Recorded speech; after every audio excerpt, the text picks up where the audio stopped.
insyaallah menggawa isu pulang. Alhamdulillah. Isu setelah diobservasi. Alhamdulillah. Sobat ya. Kemudian selama di kampung itu kan 2 hari di Padang lah. Iya Pak. 2 hari di Padang. Selama di kampung 2 balik hari lain ini isolasi mandiri di rumah. Kami siap Pak. Siap. Semuanya tuh siap semua tuh. Kemudian dikawal dan dia pengertian ia mana tak boleh lah. Iya Pak, siap. Kalau nak cukup sampai balik hari diperiksa kau balik. Iya. Kemudian baru keluar surat kesehatan bawah putih peninggalan Depan tidak ada masalah bebas. Terima kasih Pak. Tahu.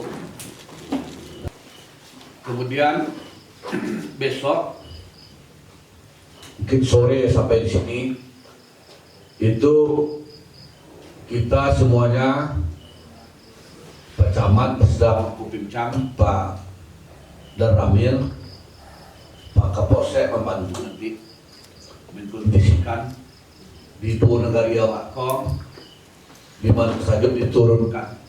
Kemudian tampil dari pagi lawat siapkan itu di rumah tampil usaha. Kemudian setiap hari dilaporkan kepada pemerintah negari bahwa pelaksanaan isolasi mandiri berjalan dengan lancar. Ikut dibutuhkan untuk mengkampanyekan ke seluruh Kabupaten Solok contoh nagari yang taat dan patuh pada peraturan.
Thank you.